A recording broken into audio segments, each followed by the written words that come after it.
여호와의 율법은 완전하여 영혼을 소송케 하고 여호와의 증거는 확실하여 우둔한 자로 지혜롭게 하며 여호와의 교훈은 정직하여 마음을 기쁘게 하고 여호와의 계명은 순결하여 눈을 밝게 하도다. 여호와를 경외하는 도는 정결하여 영혼까지 이르고 여호와의 규례는 확실하여 다 어려우니 금 곧 많은 정금보다 더 사모할 것이며 꿀과 송이꿀보다 더 달도다. 아멘. 다 같이 신앙 고백하시겠습니다. 전능하사 천지를 만드신 하나님 아버지를 내가 믿사오며 그 외아들 우리 주 예수 그리스도를 믿사오니 이는 성령으로 잉태하사 동정녀 마리아에게 나시고 본디오 빌라도에게 고난을 받으사 십자가에 못 박혀 죽으시고 장사한 지 사흘 만에 죽은 자 가운데서 다시 살아나시며 하늘에 오르사 전능하신 하나님 우편에 앉아 계시다가 저리로서 산 자와 죽은 자를 심판하러 오시리라. 성령을 믿사오며 거룩한 공회와 성도가 서로 교통하는 것과 죄를 사하여 주시는 것과 몸이 다시 사는 것과 영원히 사는 것을 믿사옵나이다. 아멘. 예, 찬송가 248장, 새 찬송 550장입니다.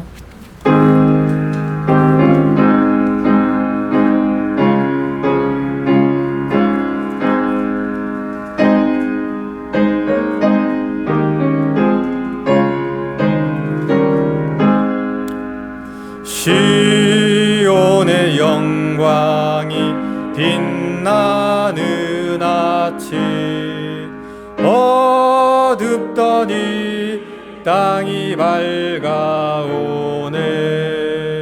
슬픔과 애통이 기쁨이 되니 시온의 영광이 비춰오네.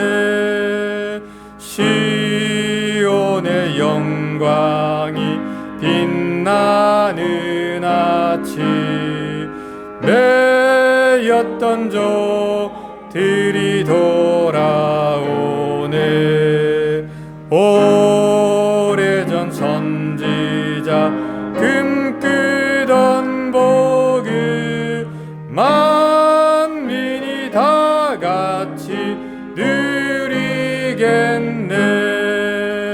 보아라 광야에 화초가 피고 말랐던 시냇물을 넣어오네. 이 산과 저 산이 마주쳐 울려 주 예수 은총을 찬송하래. 땅들아 바다야 많은 섬들아 찬양을 주님께 드리어라. 싸움과 제약에 참혹한 땅에 찬송이 하늘에 사무치네.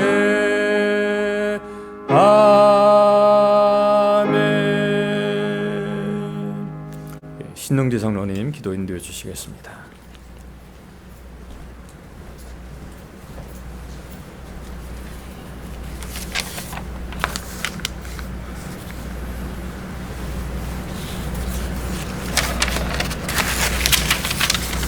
만세전부터 우리를 택하시고 구원하셔서 자녀 삼으신 하나님께 감사와 찬송을 드립니다. 지난 한 주간도 우리의 은혜와 주님의 은혜와 사랑 안에서 살아가게 하시고 또 주님의 날을 기다려 이곳에 모여 예배드리는 마음과 여건을 허락하신 하나님께 또한 감사를 드립니다.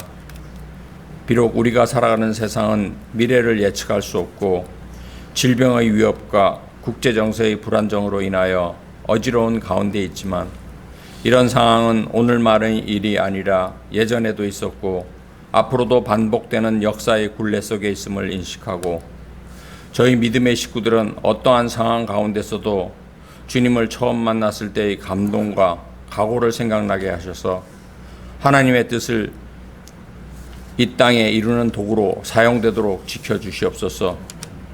특별히 오늘 드려지는 예배 가운데 성령님 역사하셔서 삶에 지친 심령들에게 새 힘을 주시고 또한 육신의 병으로 고통 중에 있는 성도들을 치유해 주셔서 하나님께서 부르신 소명을 이루어가는데 어려움 없도록 도와주시옵소서. 세상은 진리를 왜곡하고 많은 사람들이 그들의 교묘한 수법에 현혹되어 왜곡된 진리를 느끼지도 못하고 살아가고 있으며 진리를 지키고자 하는 믿음의 사람들은 속 좁고 이기적인 종교 집단으로 몰아가고 있습니다. 그런 상황 가운데서도 주님께서 숨겨둔 7천 의인이 있기에 교회가 그들과 함께 주님 오실 그날을 예배하며 매일의 삶이 하나님을 증거하고 진리를 수호하는 삶으로 살아가도록 인도해 주시옵소서. 하나님 아버지, 이곳에 은혜와 진리교회를 세워주셔서 믿음의 식구들이 모여 서로 섬기며 하나님 나라를 이루어가게 하심에 감사를 드립니다. 교회를 섬기시는 두 분 목사님과 사모님을 건강으로 붙잡아 주시고 가정을 안전하게 지켜주셔서 섬김에 지치지 않도록 지켜주시옵시고 또한 팬데믹으로 많은 활동이 제한된 가운데 사역하시는 주님의 종들과 위축된 교회들을 붙잡아 주셔서 이 위기의 때를 잘 견뎌낼 수 있도록 성령님께서 지켜주시옵소서. 방학이 끝나 학교로 돌아간 자녀들을 지켜주셔서 항상 안전하게 하시고 특히 처음 집을 떠나 학업을 시작하는 자녀들을 성령님께서 함께 하셔서 혼자 겪는 낯선 환경 가운데서 기도하고 말씀 속에서 하나님의 음성을 듣는 은혜를 경험하도록 지켜주시옵소서. 오직 하나님의 말씀에 의지하여 각 지역에 흩어져 복음을 전하시는 선교사님들을 안전하게 지켜주시고 매 순간 만나는 위험으로부터 보호해 주시며 어려운 상황 가운데서도 뿌려진 복음의 씨앗이 자라남으로 선교사님들과 중보하는 이들에게 위로가 되게 역사해 주시옵소서. 이 시간 목사님을 통하여 하나님의 말씀을 들을 때 하나님을 간절히 바라는 심령에게 하나님을 경험하는 소중한 시간 되게 하시고 예배를 통하여 내게 하시는 말씀을 한 주간의 삶에서 실천하여 살아있는 예배로 드려지기를 원하오며 지금도 우리를 위하여 중보하시는 예수님 이름으로 기도드립니다. 아멘.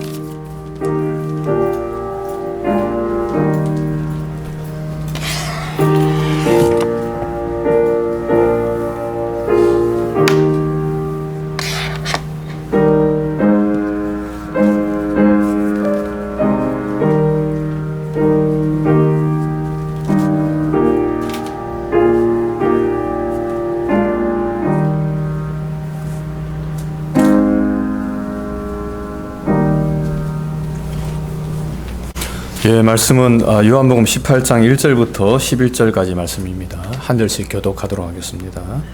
제가 먼저 읽겠습니다. 예수께서 이 말씀을 하시고 제자들과 함께 기드론 시내 저편으로 나가시니 거기 동산이 있는데 제자들과 함께 들어가시다.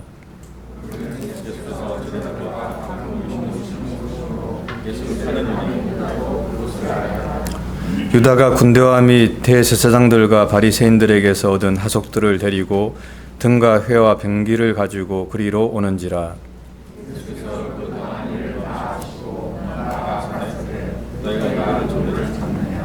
대답하되 나사렛 예수라 하거늘 가라사대 내노라 하시니라.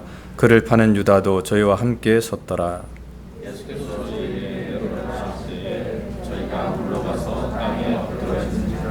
이에 다시 누구를 찾느냐고 물으신데 저희가 말하되 나사렛 예수라 하거늘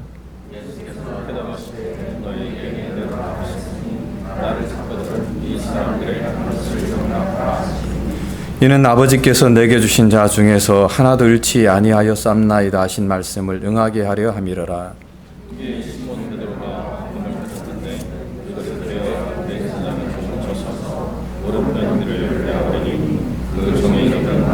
같이요. 예수께서 베드로더러 이르시되 검을 집에 꽂으라. 아버지께서 주신 잔을 내가 마시지 아니하겠느냐 하시니라. 아멘. 자, 오늘 우리가 예수님의 그 중보적인 기도를 다 마무리하고 이제 잡히시는 상황을 말씀 가운데서 대면하고 있습니다. 우리가 잘 아는 공간복음에서의 그 잡히는 상황들은 굉장히 주님이 고민이 많으시고 갈등하시면서 빗방울처럼 땀을 흘리시는 가운데 기도를 마무리하시고 이제 그 유다와 함께 온 관속들에 의해서 붙잡히셔가지고 끌려가시는 그런 장면으로 이렇게 기록하고 있습니다. 그런데 요한은 그러한 관점에서 주님의 순환을 바라보지 않고 주님이 이 땅에 권위자로 오셔서 주님이 권위 아래 그것을 허락지 않으면 그러한 일이 일어나지 않는다라고 하는 그 관점에서 겟세마네 동산의 장면을 기록하시고 난 다음에 그리고 여전히 주님은 권위로 그 모든 것을 다스리시며 간다라고 하는 관점을 잃어버리지 않습니다. 그런데 오늘 우리가 이제 생각할 중요한 부분은 뭐냐라고 이야기하면 아버지께서 주신 잔이라고 이 모든 것을 생각하기 때문에 권위를 가지신 주님께서 그것을 수용하셨다라고 하는 것이 요한이 바라보는 가장 중요한 부분이라는 거죠.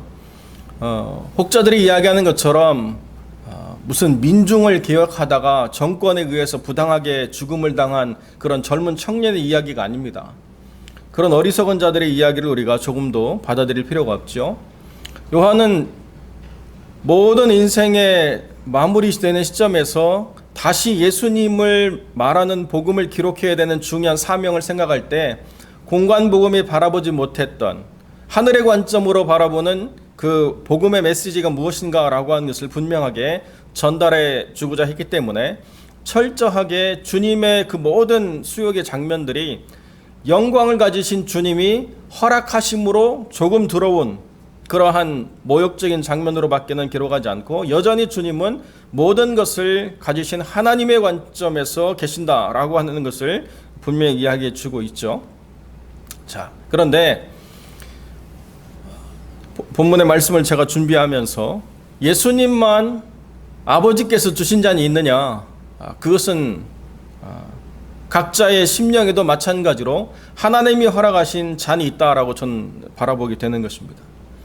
그런데 오늘 우리가 살펴보는 이 본문의 내용을 통해서 유다와 예수님을 우리가 비교해 보면서 왜 예수님은 아버지께서 주신 잔을 마시지 않겠느냐라고 반문하면서 기꺼이 이것을 수용하셨고 유다라고 하는 이 12제자 중에 한 명은 이렇게 주님을 배반하는 자로 섰는가라고 하는 것을 한번 이렇게 비교해 봄으로써 우리가 우리 자신을 더 분명하게 바라볼 수 있게 되지 않을까 이런 생각을 갖는 거죠.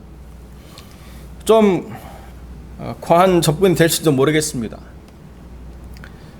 어떤 분이 그러시더라고요.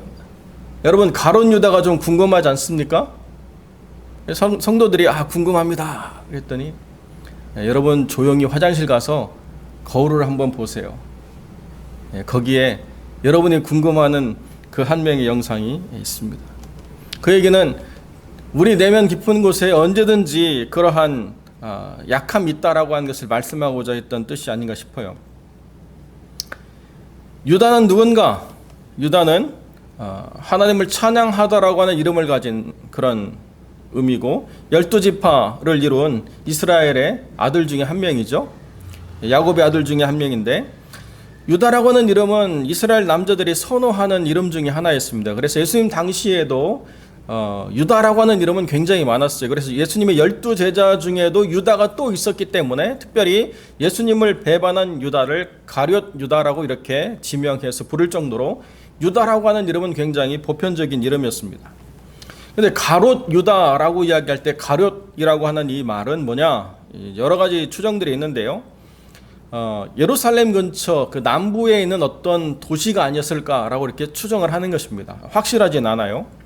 그 다음에 그 열심당원이다. 왜냐하면 이 가룟이라고 하는 이 말에 비슷한 말이 단검이라는 뜻이 있는데 이제 그런 것들을 통해서 유다를 다시 독립국으로 만들려고 하는 사람들의 모임, 열심당원들이 단검을 차고 다녔기 때문에 이 유다도 열심당원의 한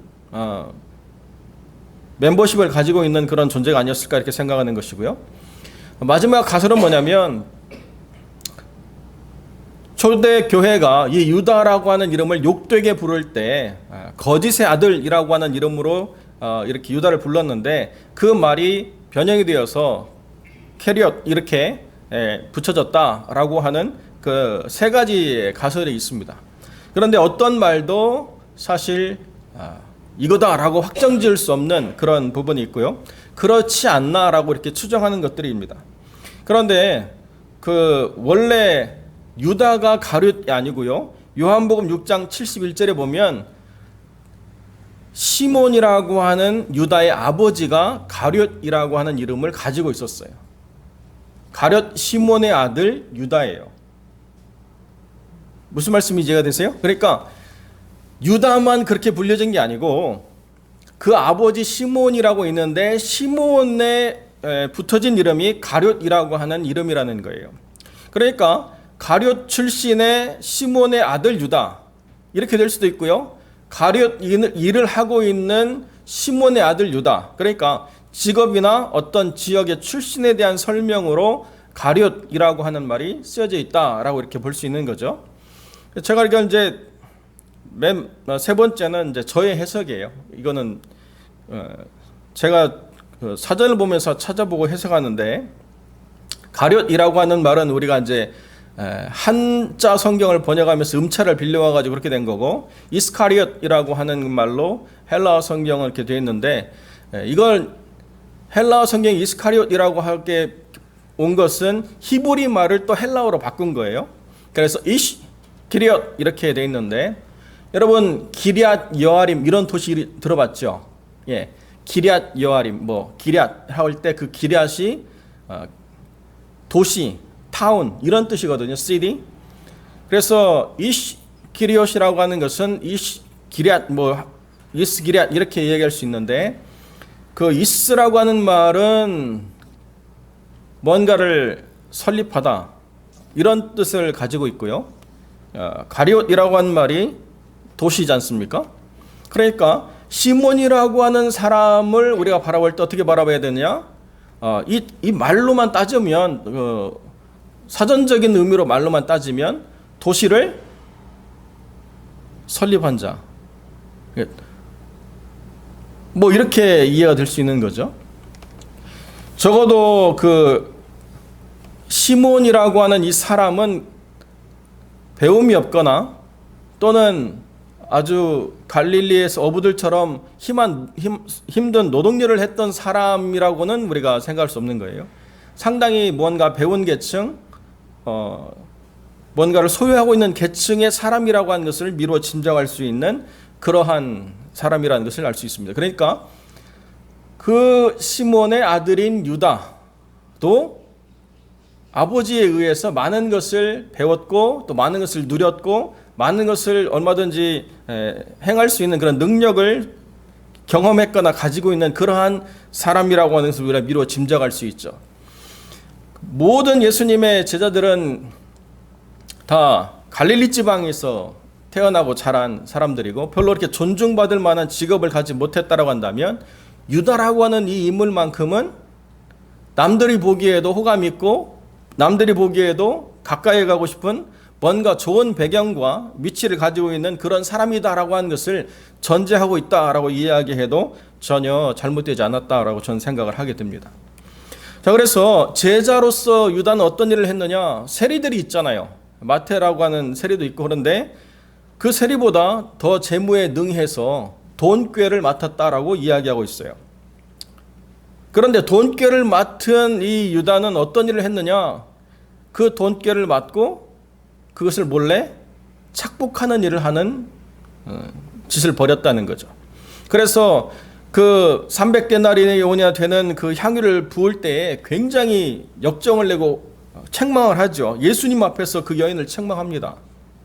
그런데 사실 그 장면을 이렇게 우리가 보면 대의 명분은 정확하게 이야기하는데 사실 내면 깊은 곳의 의도는 그게 아니죠.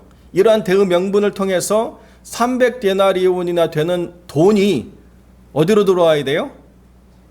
내 주머니로 들어와야 돼요. 그래야 내가 이것을 누릴 수 있는데 그것이 그냥 예수님께 쏟아부어진 것에 대해서 굉장히 분노하는 모습을 보여주고 있다는 거죠. 그러니까 주님을 따라다니면서도 여전히 주님의 제자들처럼 모든 것을 버리고 주를 좇지 못했던, 그러니까 모양으로는 버렸다고 생각하지만 돈꾀를 맡음으로 말미암아 버리지 않아도 버린 것처럼 보여질 수 있는 위치를 잘 잡은 그러한 자리매김을 한 거죠. 믿음 없이 사역한 대표적인 인물입니다. 누가복음 9장이나 10장에 보면 제자들을 파송하시고 성령의 능력을 부어주셔서 귀신을 내어쫓고 병자를 고치고 복음을 증한 일을 2번이나 주님이 그렇게 벌이셨는데요.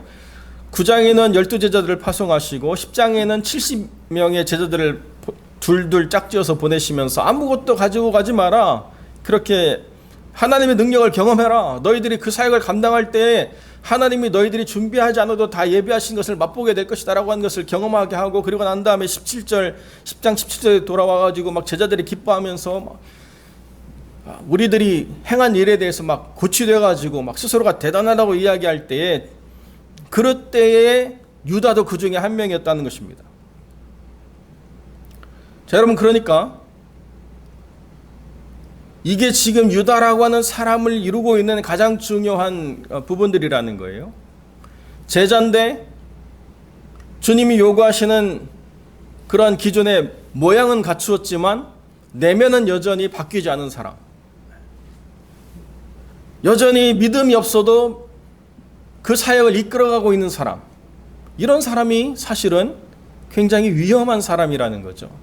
이런 사람들은 아버지께서 주신 잔을 마셔야 되는 궁극적인 자리에 가면 어떻게 돼요?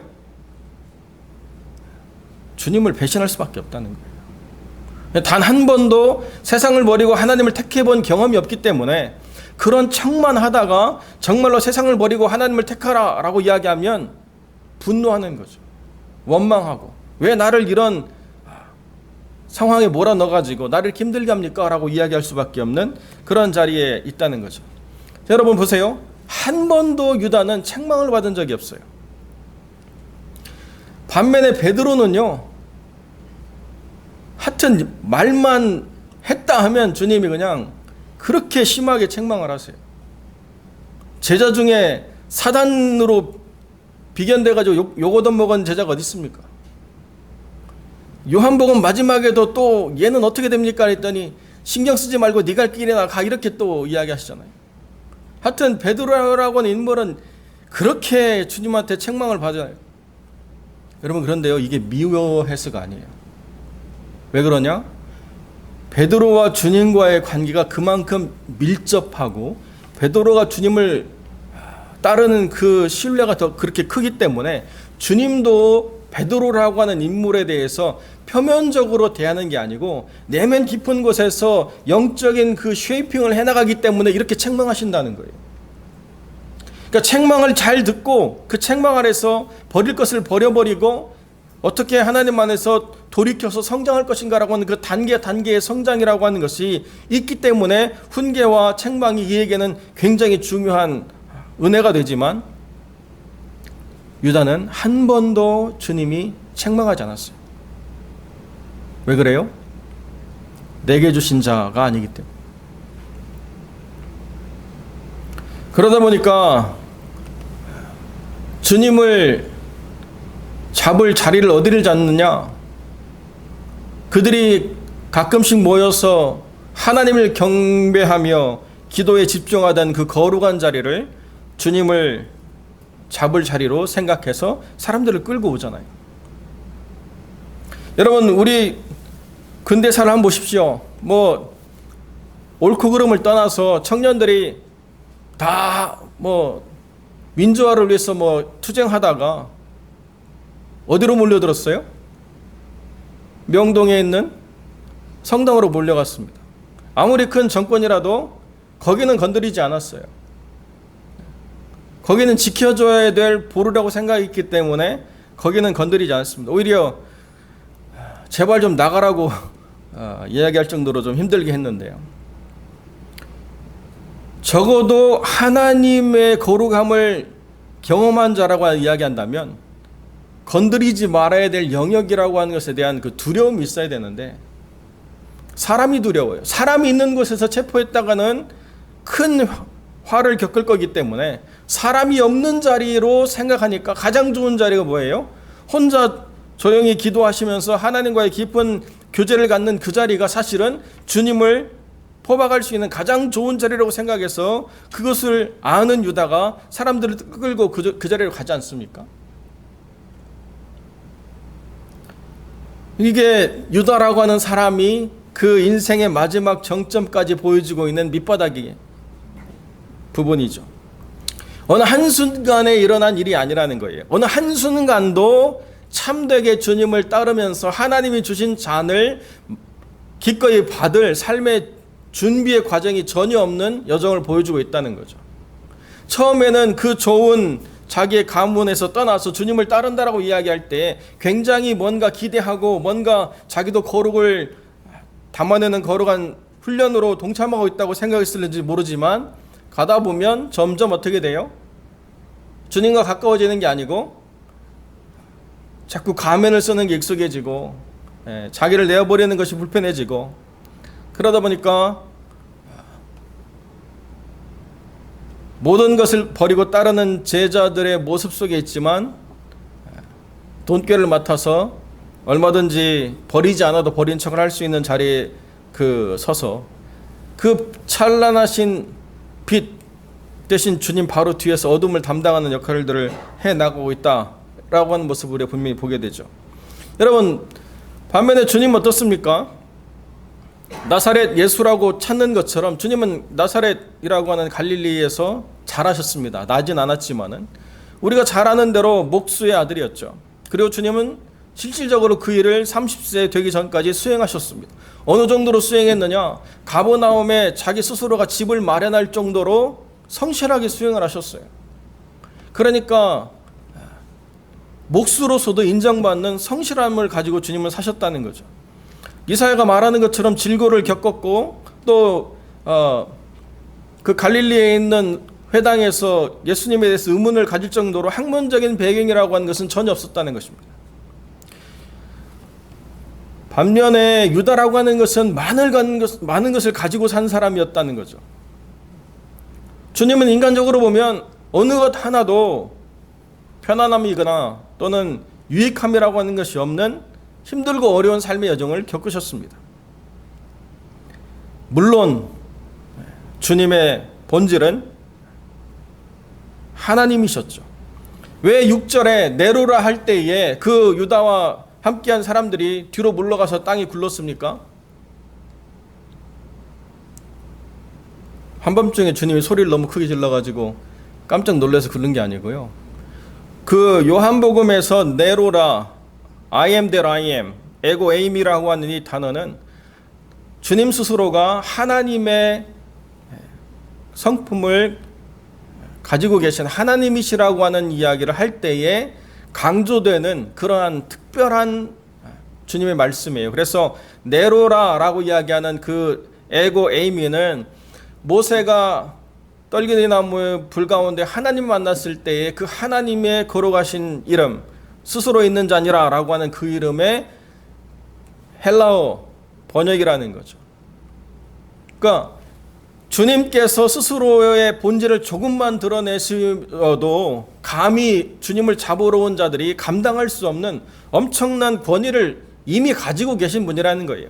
12형이 되는 천사를 부르지 않아도 이미 주님께서는 스스로가 누구인가를 완전하게 인식하고 계신 하나님이시기 때문에 스스로를 드러내시기만 해도 그들은 땅에 구를 수밖에 없는 그러한 존재들이라는 거죠. 그런데 왜 주님이 잡히셔서 순환을 받으시느냐라고 이야기할 때 가장 중요한 건 그거예요. 이 모든 것은 아버지께서 주신 것이다. 이게 하나님의 궁극적인 모습이잖아요. 아버지께서 주신 잔을 내가 어떻게 마시지 않을 수 있겠는가? 요나처럼 도망가다가 걸려가지고 바다에 던져지고 물고기 뱃속에 들어가가지고 3일 동안 고생하다가 하나님이 멱살 잡고 끌고 가듯이 막 끌고 가가지고 그리고 난 다음에 마지막에도 하나님하고 막 논쟁하면서 내가 어찌 화를 내는 것이 합당치 않습니까? 막 분을 내고 그런 모습으로 아버지께서 주신 잔을 마시는 존재가 아니라는 거예요. 주님 걸어오신 모든 삶의 역사가 아버지와 하나 되기 위한 거룩한 과정을 이 땅에 오셔서 보여주셨기 때문에 아버지와 아들이 하나 된 것 같이 우리가 하나님과 하나 되려고 하면 이렇게 가야 된다라고 하는 것을 보여주시는 궁극적인 모습이라는 거예요. 아버지께서 주신 자는 기쁨으로 마신다. 기쁨으로 받는다. 이걸 주저하지 않고 간다. 라고 하는 것이 주님이 당한 그 고난의 모습이라는 거예요. 궁극적으로 이것을 보여주시기 위해서 그 모든 여정이 있었다라고 이야기해도 전혀 틀린 것이 아니라는 거죠. 주님이 주신 잔, 이제 우리가 마셔야 되는 삶의 자리에 있는데요. 주님이 마시는 것과는 비교할 수 없는 그러한 부분이지 않습니까? 어떻게 그것을 받아들이느냐가 그것을 통해서 어떻게 더 하나님과 가까워지고 어떻게 더 하나님을 풍성히 경험하고 어떻게 하나님의 영광을 더 놀랍게 드러내느냐라고 하는 것을 분명히 보여주는 그러한 하나님의 의도가 담긴 그러한 잔인데 우리가 종종 그 하나님의 의도와 의미를 이해하지 못한 채 내가 지금 그걸 당하는 상황만 크게 받아들이다 보면 우리가 하나님이 주신 잔을 받지 못하고 포기하거나 또는 회피하려고 하는 그런 모습들을 보여줄 수밖에 없다는 것이죠. 사랑하는 성도 여러분, 우리가 그 잔을 바라볼 때 두렵고 떨리는 것은 충분히 이해가 됩니다. 여러분 방에 바퀴벌레가 만약에 나타났다고 그러면 바퀴벌레가 세요? 여러분이 세요?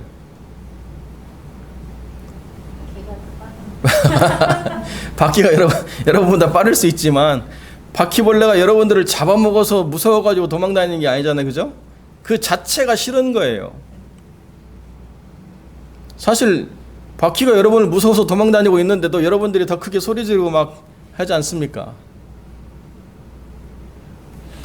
우리의 실체가 뭐냐? 우리라고 하는 하나님의 기대를 가진 거룩한 하나님의 사람들이 사실은 세상보다 더 세다고 하나님 말씀하시는 거예요. 그렇기 때문에 이 잔을 너에게 맡길 테니 이 잔을 네가 마시면 이것을 통해서 하나님의 영광이 드러나고 이것을 통해서 네가 더 하나님을 신뢰하는 거룩한 자리에 서게 될 것이다라고 하나님이 내어 맡기시는 건데 우리가 누구인가를 인식하지 못하기 때문에 자꾸 뒤로 물러서거나 미루거나 시간을 벌거나 뭔가 딴 것으로 대체하려고 하는 그런 모습들을 우리가 드러내게 될 때가 있다는 거예요. 우리가 누굽니까? 하나님이 잃어버리지 않도록 작정하신 영혼들이라는 거예요. 그 어떤 상황에서도 하나님께서 여러분을 잃어버리지 않기로 작정한 영혼들이라는 것입니다. 그렇기 때문에 하나님이 그 잔을 맡기실 때 그 잔을 맡기신 하나님을 바라보면 우리가 그 모든 상황에 대해서 두려워하거나 염려하는 것이 아니라 하나님의 의도와 의미를 발견하면서 오히려 더 우리가 감사할 수 있게 된다는 거죠. 저는 어제 금요일도 그렇고 어제도 그렇고 아이들이 나와가지고 찬양 연습을 하는 걸 쭉 보면서 이렇게 동영상으로 어제는 좀 찍어봤어요. 사실 제 입장에서 보면 이제 아이들이 학교로 돌아갈 날이 일주일 남았는데 아직 방도 못 구해가지고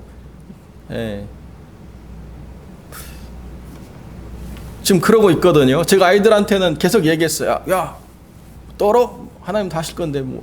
근데 사실 제가 좀 쫄리고 있거든요.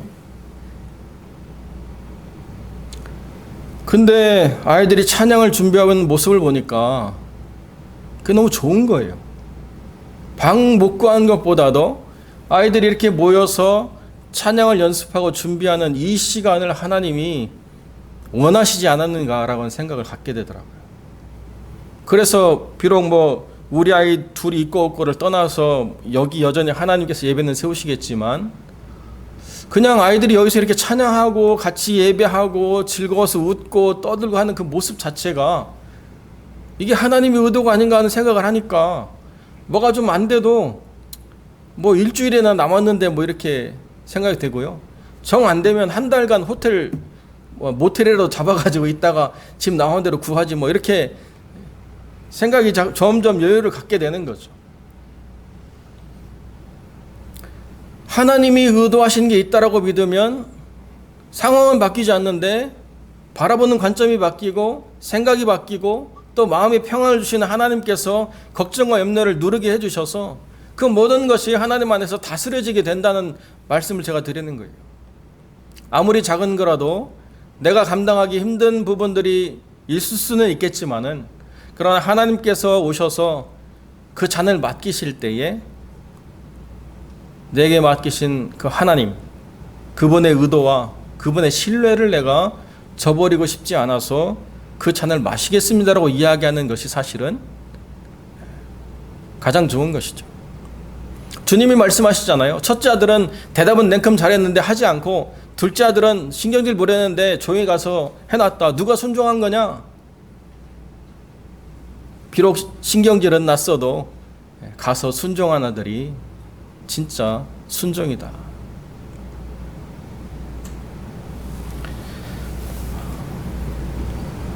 어떤 한센병 사역을 하시는 분이 그런 말씀을 하시더라고요. 자기는 고등어 알러지가 있대요. 그래가지고 고등어를 잘 못 먹고 비린 것을 못 먹는데 하루는 갔더니 그 한센병 환자로 고생하시는 분이 고등어를 구워가지고 내놨는데 다른 건 다 먹었는데 그건 못 먹겠더래요. 그래가지고 못 먹겠다고 오는데 오는 내내 그 고등어가 머릿속에서 떠나지 않아가지고 다시 발을 돌이켜서 그분이 드시고 있는 고등어를 자기가 집어가지고 먹었다고.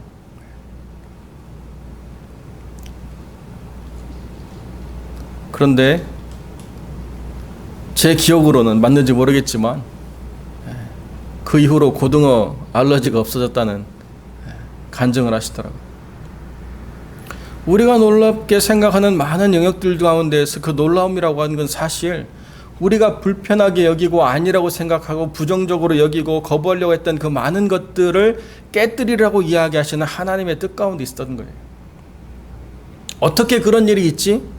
하나님 바라보니까 그런 일이 쉽게 되더라는 거예요. 어떻게 그럴 수가 있지? 하나님을 생각하니까 얼마든지 그럴 수 있게 됐다라는 거죠. 그게 아버지께서 주신 잔을 마신 이들의 공통적인 고백이라는 것입니다. 나는 아닌데 하나님이 하라고 해서 했더니 하나님이 하시더라. 내가 잘나서 된 게 아니고 내가 능력이 있어서 된 게 아니고 내가 할 만하기 때문에 한 게 아니라 하나님이 하라고 하셔서 속이 썩어 들어가면서도 사실은 순종하기 싫었는데도 했더니 하나님이 되게 하시더라. 그러고 나니까 그게 무섭지 않더라. 두렵지 않더라. 아무것도 아닌 걸 알게 되었더라. 그것이 얼마나 헛것인 것을 내가 깨닫게 되었더라라고 우리가 고백하게 된다는 것입니다. 우리가 생각하는 하나님, 그분의 능력과 그분의 위대하심이라고 하는 것이 얼마든지 그분 스스로 증명하실 수 있는 영역임에도 불구하고 우리를 택하셔서 우리를 통하여 하나님의 은혜와 영광을 드러내고자 하실 때에 수많은 거절과 수많은 외면과 수많은 미움을 하나님이 계속 겪으시면서도 민망할 정도로 우리 앞에서 거절을 당하시면서도 여전히 그것을 우리에게 요구하신다라고 이야기할 때에 우리가 그 모든 것을 다 한꺼번에 행할 수는 없다 하더라도 적어도 하나님이 우리에게 맡기신 거룩한 하나님의 요구가 있다고 한다면 한 번 정도는 기꺼이 적극적으로 우리가 그것을 수용해야 되지 않겠느냐. 오늘 우리가 한번 결단하는 시간이 되시기를 우리 주의 이름으로 간절히 축원드립니다. 기도하겠습니다. 거룩하고 존귀하신 아버지 하나님, 모든 것을 내려놓고 주님을 따르는 모습처럼 드러났지만 어느 것 하나도 포기하지 않고 있다가 결국은 가장 거룩한 것에서 멸망에 가증한 것으로 드러날 수밖에 없었던 가롯 유다의 인생처럼 살아가는 수많은 영혼들이 있음을 우리가 압니다. 우리가 두렵고 떨림으로 우리 자신을 바라보게 하시고 하나님 안에서 행여 우리의 삶의 영역에 그러한 것들이 자리 잡지 않도록 스스로를 정결케 하게 하시고 주님이 맡기신 잔 우리가 기쁨으로 감당할 수 있는 하나님의 사람들 될 수 있도록 우리를 붙잡아 주시고 이끌어 인도하여 주옵소서. 우리 주님께서 모든 것을 다스리시고 온전케 하시기를 간절히 소망하며 거룩하신 우리 주 예수 그리스도 이름으로 기도드립니다. 아멘. 우리 교회 앞에 광고드립니다. 우리 계속 하나님의 나라와 주의 몸된 교회를 위해서 기도해 주시길 부탁을 드립니다. 이번 주 토요일까지 로마서를 마무리하도록 하겠습니다. 두 달 동안 제가 미뤄왔는데요. 9월 달부터 다시 줌으로 다니엘서 이어가도록 하겠습니다. 주보에 우리 다니엘서 나눌 것들을 기록해 놓았는데요. 미리 좀 보시고 생각들을 그때 생각해서 하시려고 하면 굉장히 좀 진행이 더뎌지니까 미리 좀 보시고 생각들을 정리하시면서 함께 나눴으면 좋겠습니다. 모임 시간은 7시고요. 6시 반부터 접속하실 수 있도록 제가 기다리고 있겠습니다. 그래서 미리 오셔서 접속 상태를 확인하시고 7시부터 이렇게 진행할 수 있도록 하겠습니다. 교회 점심 우리가 매주 진행하려고 하는데요. 참 이게 우리가 생각하는 그런 영역과 또 교회가 지켜야 될 영역 사이에 아주 조그마한 긴장들이 좀 있습니다. 그러니까 이 조그만 것 하나도 안 되느냐 이렇게 생각하시면 많이 서운한데요. 그 조그만 것 하나하나를 이렇게 좀씩 이렇게 포용하다 보면 어디까지 가야 되는지에는 경계가 없어지더라고요. 그러니까 목사님 입장에서 다 허용해서 뭐 하면 저는 너무나도 좋죠. 그런데 그러려다 보니까 어디까지가 선을 못 긋겠어요. 그냥 밥에다가 카레라도 부어서 먹자 그러면 또 김치가 있어야 되고, 맨날 카레만 먹냐 그러면 또 국 하나 밥 하나 해야 되고, 반찬 하나 더 뭐가 어렵냐 이렇게 점점 늘어가는 요구가 되기 때문에 처음부터 그냥 하지 맙시다 이렇게 제가 지금 하고 있음을 이해해 주시고요. 외부에서 우리가 음식을 준비해서 나누도록 그렇게 하겠습니다. 그래서 그렇게 생각해 주시고 불편하시더라도 이해해 주시면 고맙겠습니다. 또 혹시 그 교회에서 예산을 집행하는데 자원하시는 부분들이 있으시면 저한테 말씀 주셔서 그렇게 진행하도록 하겠습니다. 그리고 다 안 된다고 하는 게 너무 서운해 가지고요. 커피는 저희가 좀 준비하도록 그렇게 하겠습니다. 오늘은 우리 옥대한 장로님 가정에서 점심을 준비해 주셨는데요. 감사를 드립니다. 9월의 생일자가 제가 지난주에 말씀드린 두 분 빼놓고는 더 없는 것으로 확인이 됐습니다. 우리 김정은 사모하고 우리 최병수 전도사님이신데, 우리 최 전도사님 오늘 출석을 못했네. 예.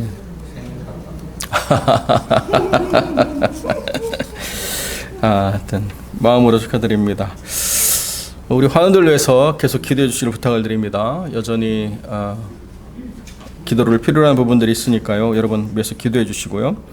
선교지로 돌아간 사역자들 그리고 목회자들 사역 현장을 위해서 계속 기도해 주시고, 다음 주일에는 우리 김세현 선교사님께서 오셔서 선교 보고와 말씀을 증거해 주시겠습니다. 그래서 김세현 선교사님과 이번에 결혼한 아들 내외가 같이 와서 예배에 참석하겠다고 이렇게 말씀을 드렸습니다. 그래서 다음 주 생생한 하나님의 역사를 우리 함께 듣는 소중한 시간 기대하시고 위해서 기도해 주시길 부탁을 드립니다.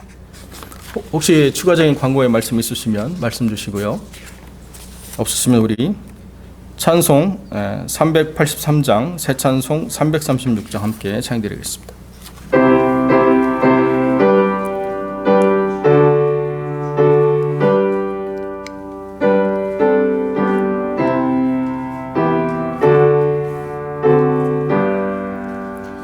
환난과 핍박 중에도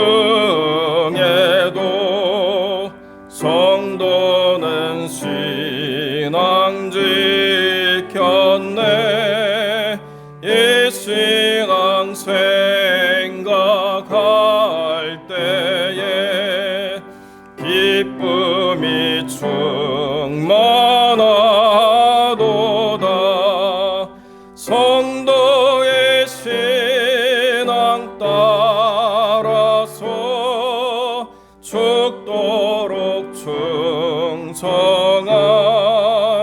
충성하겠네. 옥중에 매인 성도나 양심은 자유 얻었네. 우리도 고난 받으면 죽어도 영광 되도다. 성도의 신앙 따라서 죽도록 충성하겠네. 성도의 신앙 본받아 원수도 사랑하겠네. 인자한 언어 행실로 이 신앙 전파하리라. 성도의 신앙 따라서 죽도록 충성하겠네. 아멘. 우리 함께 기도하겠습니다. 거룩하고 존귀하신 아버지 하나님, 감사와 영광을 주께 돌립니다.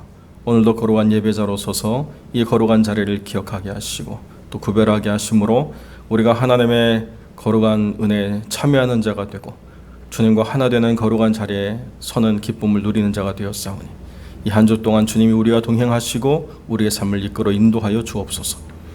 세상에 나아가 살아가는 모든 삶의 영역에서 사랑하는 주의 권속들이 담대히 그리고 능력 있게 그 모든 일들을 감당할 수 있도록 주님께서 그 영혼과 육체를 붙잡아 주시고 그 모든 대적들을 물리쳐 주시고 주님이 강한 손으로 붙잡아 주셔서 그 모든 일에 있어서 오직 주 예수 그리스도의 이름을 의지하여 승리하는 귀한 영혼들 되게 하여 주옵소서. 선교의 모든 현장과 복음이 증거되는 모든 자리에 함께 하시고 하나님께서 그 모든 것을 다스려 주심으로 환난 가운데서도 오히려 주를 의뢰하는 자들의 수가 더 크게 그리고 더 분명하게 세워져 갈 수 있도록 하나님 역사하여 주옵소서. 이제는 우리 주 예수 그리스도의 은혜와 아버지 하나님의 사랑과 성령의 교통하심이 주님이 주신 잔 외면하거나 회피하지 아니하고 주님의 신뢰를 기억하며 기꺼이 받음으로 그것을 통하여 하나님의 영광 드러내길 소망하는 거룩한 성도들 머리 위에 이제로 영원토록 함께 계실지어다. 아멘.